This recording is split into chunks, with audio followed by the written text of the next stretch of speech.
Nephrology, Cairo University, and Vice President of Egyptian Society of Nephrology and Transplant. She will speak about plasma exchange in treatment of kidney disease.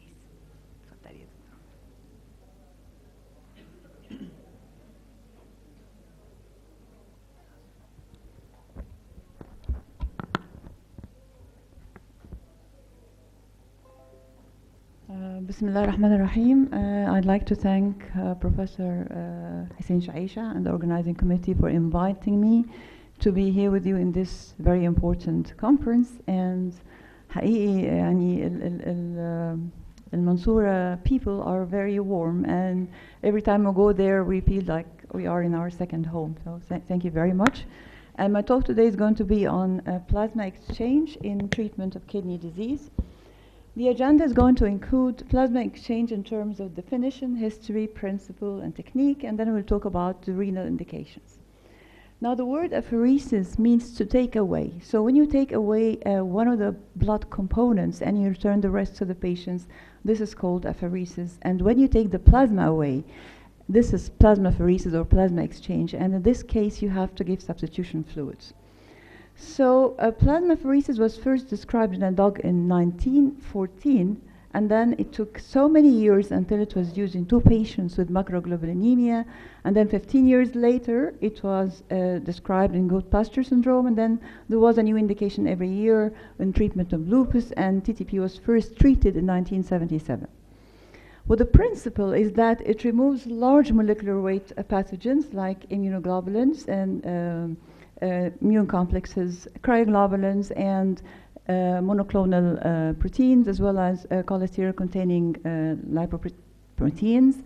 And the second thing is that it substitutes a necessary or deficient substance. So as such, by removal or substitution, it does not tackle the pathogenesis of the disease. And for this reason, you usually need to give with it immunosuppression. And because it removes immunoglobulins, you should consider using IVIG and solvent detergent treated plasma. So the substitution fluids could be plasma products like fresh frozen plasma, stored plasma, cryosupernatant plasma, solvent detergent treated plasma, or human albumin, which has the advantage of limited exposure to plasma antigens and lipid-soluble viruses.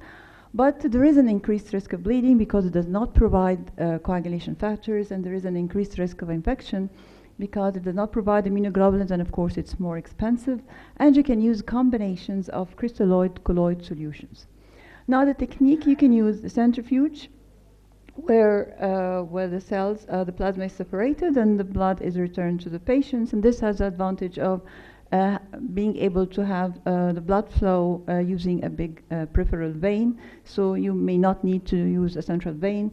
But we also have the hollow fiber, the plasma filter, and it has the advantage of less platelet loss and hemolysis, and you can use the regular dialysis machine. It may be faster and more efficient, but on the whole there is no difference in terms of difference in the clinical outcome when compared to the other maneuver. Of course, you have other techniques like the immune adsorptions and removal of using protein columns to remove IgG, and we also the LDA apheresis, and we have cytopheresis like thrombocytopheresis, leukocytopheresis, or erythrocytopheresis. Okay, so what the guidelines say is that when you use plasma exchange, you use it daily or every other day with a minimum course between 10 and 20 days. And it's divided into categories. We say the disease is a category 1 when it is accepted as a first-line treatment, category 2 when it is a second line, category 3 when the role is not established, category 4 when it seems to be ineffective or even harmful. So what are the renal indications? And this is the Canadian apheresis group. It is peculiar in that all the activities of plasma exchange were reported in their healthcare national system, and this is referring to the year 2014. And you can see here that the most important indications is mainly TTP and HUS in 62% of the cases, and then we have the transplant-related issues in 12%, ANCA-associated vasculitis 7.5%, cryoglobulinemia and FSGS 6.5%, and a Gould-Pasteur syndrome in 5.3%. So let's start first with TTP-HOS. And of course, you know, we have many primary causes, as you can see here, and we have also secondary causes, and they all end with thrombocytopenia, microangiopathic hemolytic anemia, and evidence of end organ failure. But these are the most important causes that are heading the list for the use of plasmapheresis, complement-mediated and ADAMTS13-mediated, both of which could be acquired or inherited. So in TTP, the problem is a deficiency in von Willebrand cleavage proteins, ADAMTS13, which when is not present, you get accumulation of ultra-large von Willebrand factor, which attaches more platelets and results in platelet thrombi, and this can be due to genetic mutations or can be acquired due to antibodies, whereas in the HOS, in the atypical HOS, the problem is with the complement regulatory proteins. You have complement factor H and complement factor I, which are fluid phase proteins, and you have membrane cofactor protein, which is membrane bound proteins. They act to inhibit the continuous activation of the alternate complement pathways. So in their absence, you get activation of the terminal complement components, and you get lysis of the cells and endothelial injury. And again, this can be due to genetic mutations, less commonly, but more commonly is acquired due to autoantibodies. So when you do plasma exchange, you do it in 3 situations. When you have unexplained thrombocytopenia, microangiopathic hemolytic anemia, no secondary cause to explain, then you start plasma exchange, because if it is a TTP, then mortality is more than 90% if untreated and is less than 20% if treated. And atypical HOS, again, you have to use it if you don't have eculizumab, which is a very expensive drug. And the difference is that here the ADAMTS13 activity is more than 10%, but you can also use it in secondary causes if they have received appropriate therapy and is still resistant. And the guidelines say that plasma therapy should be started within 24 hours of presentations, and the earlier the better, and with an exchange of 1.5 plasma volumes per session with fresh frozen plasma for compensation. Patients receive plasma exchange daily for 5 days, up to 2 weeks during the acute stage, until the platelet count, LDH, and hemoglobin levels have normalized and the renal function shows signs of improvement. Then you start to withdraw gradually. You can use plasma infusions if you don't have plasma exchange, but definitely plasma exchange is superior because it supplies large amounts of plasma while avoiding fluid overload and replaces the ADAMTS13 and complement factor H and I. It removes mutant complement factor H and ultra-large von Willebrand factors, and it removes antibodies.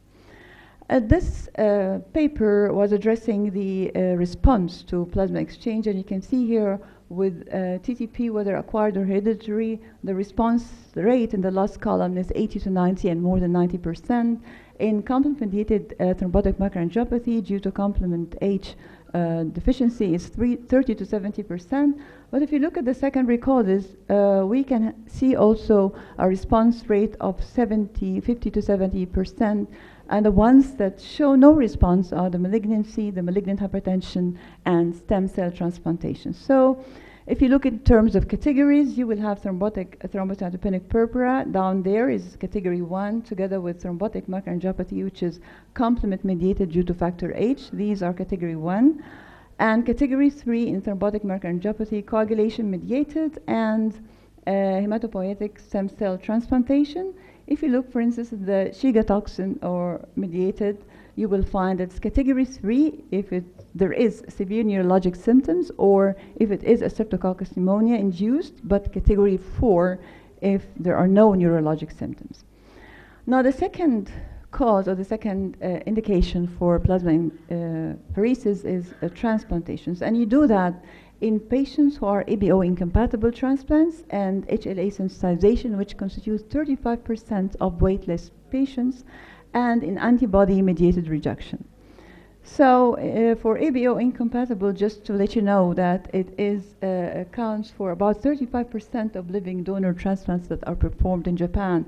And this is a very interesting study because it was performed on almost 2,000 patients in the years between 1989 and 2010. And you can see here that the 5-year survival for the patient on the graft was 95 and 90%, and the 10-year survival was 93 and 84%, which is very much similar to the EBO incompatible patients. And what they do is that they give the B-cell immunosuppression, T-cell immunosuppression, and they give induction therapy. You give steroids, MMF, and calcineurin inhibitors, and you start the plasmapheresis down there 1 month before the operation until the levels are reduced, and then they transplant the patients. And in spite of the fact that the levels may rise again, but they do not cause graft dysfunction because of the process of accommodation. So you don't need to give further plasma exchange after transplantation. So it's even better than HLA sensitizations.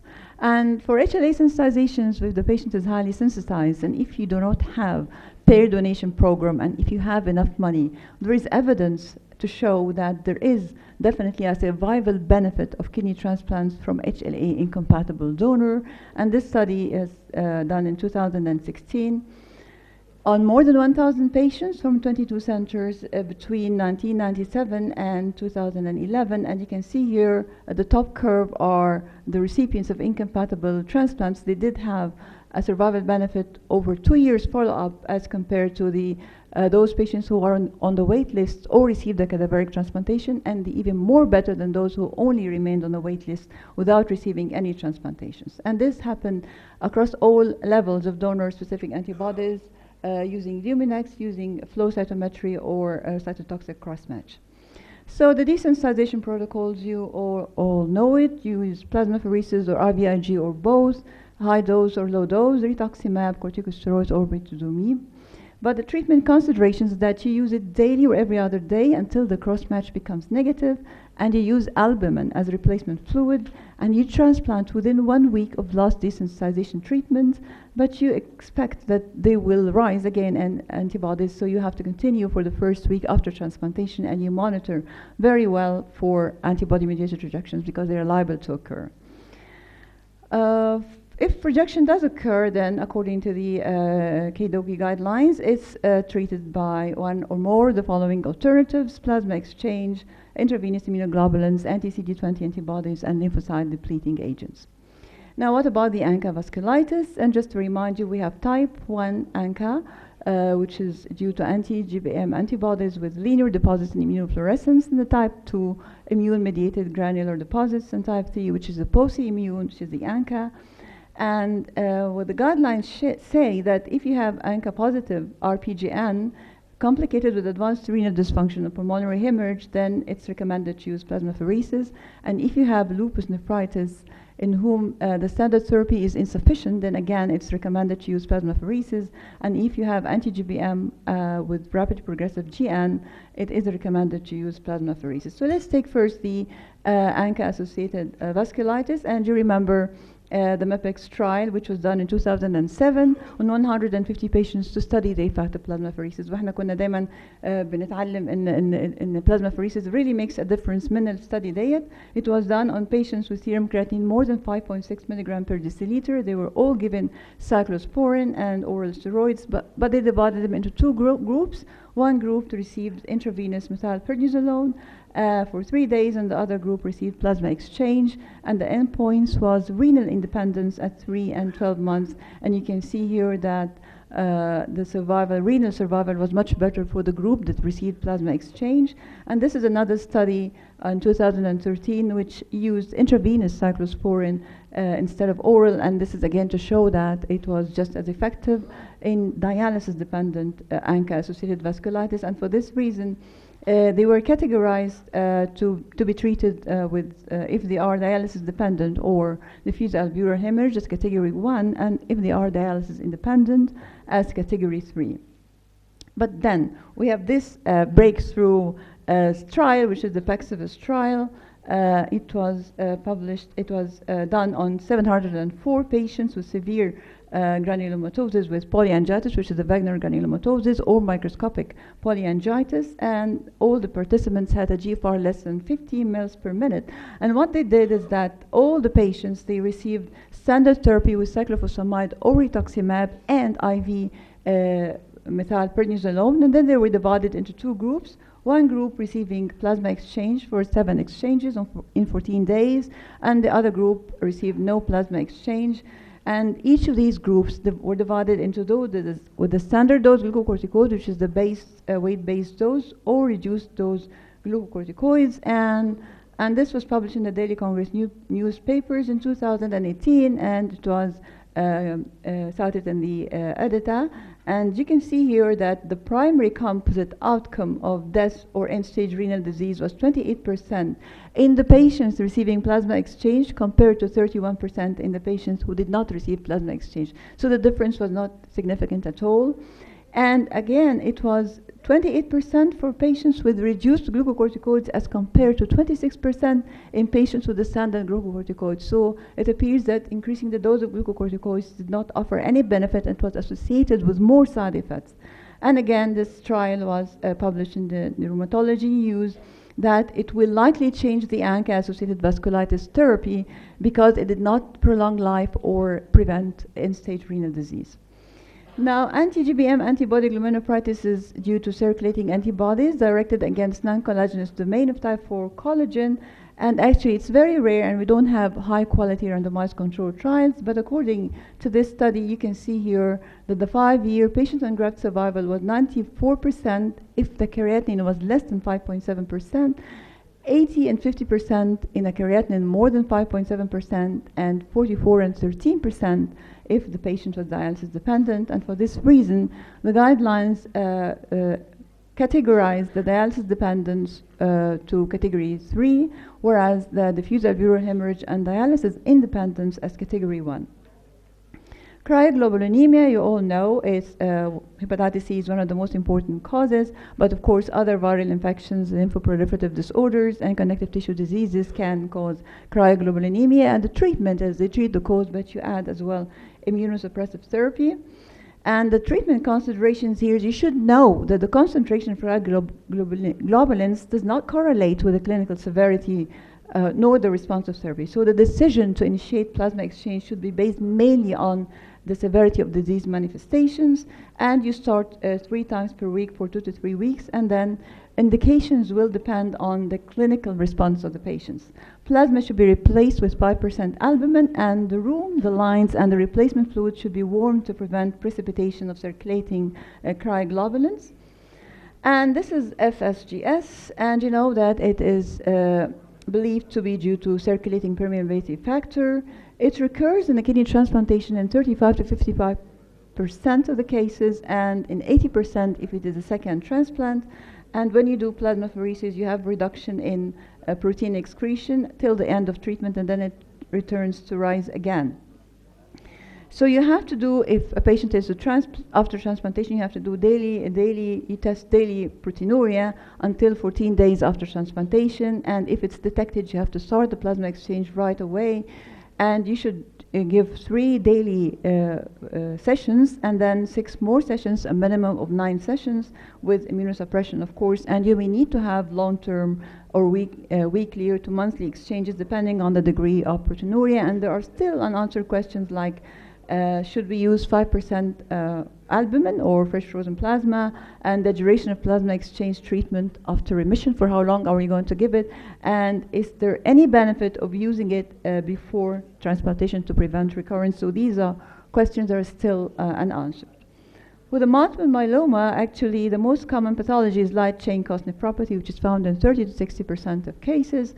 And this study was done to compare between plasmapheresis with chemotherapy versus obinutuzumab, and it was done on 29 patients, and the conclusion was that plasmapheresis therapy still remains a useful and effective method in treating AKI, multiple myeloma, and it significantly reduces free light chains compared to obinutuzumab, and the sessions have to be more than 3, and it must be combined with other chemotherapeutic agents in order to prolong renal recovery. Of course, after 2005, we have the high cutoff membranes, but they're supposed to be to produce more intensive and longer lasting effect, but they have the problem of albumin leak, and this is their main limitations. So there are other indications like Waldenstrom, lupus, catastrophic antiphospholipid syndrome, preeclampsia, scleroderma, Waldenstrom macroglobulinemia, and I'm going to need 2 more minutes. Small B-cell lymphoproliferative disorder, and it produces monoclonal IgM proteins, and it's indicated to give 1 plasma exchange daily until use albumin as a replacement fluid, and then until resolution of symptoms is achieved. For lupus patients, selected patients, we use it in refractory renal disease if we have alveolar hemorrhage, if we have neuropsychiatric manifestations, if we have thrombotic thrombocytopenic purpura, or cryoglobulins and catastrophic antiphospholipid syndrome. It is used in catastrophic antiphospholipid syndrome together with anticoagulations, corticosteroids, and plasmapheresis or IVIG. Pregnancy, we have no guidelines, and systemic scleroderma is not indicated. So again, finally, I'd like to categorize the diseases all again. So those who are category 1 are thrombotic thrombocytopenic purpura, atypical HUS due to complement factor H, ANCA-associated vasculitis if they are dialysis dependent or diffuse alveolar hemorrhage, anti-GBM if dialysis independent, and hyperviscosity in monoclonal gammopathy. Category 2 in severe lupus and myeloma-cause nephropathy. Category 3 in coagulation TMA, atypical HUS which is not due to complement factor H, a dialysis-dependent HUS, and dialysis-independent ANCA, and anti-GBM, which is dialysis-dependent. Category 4 is going to be diarrhea HUS without neurologic symptoms and systemic lupus nephritis, and thank you very much.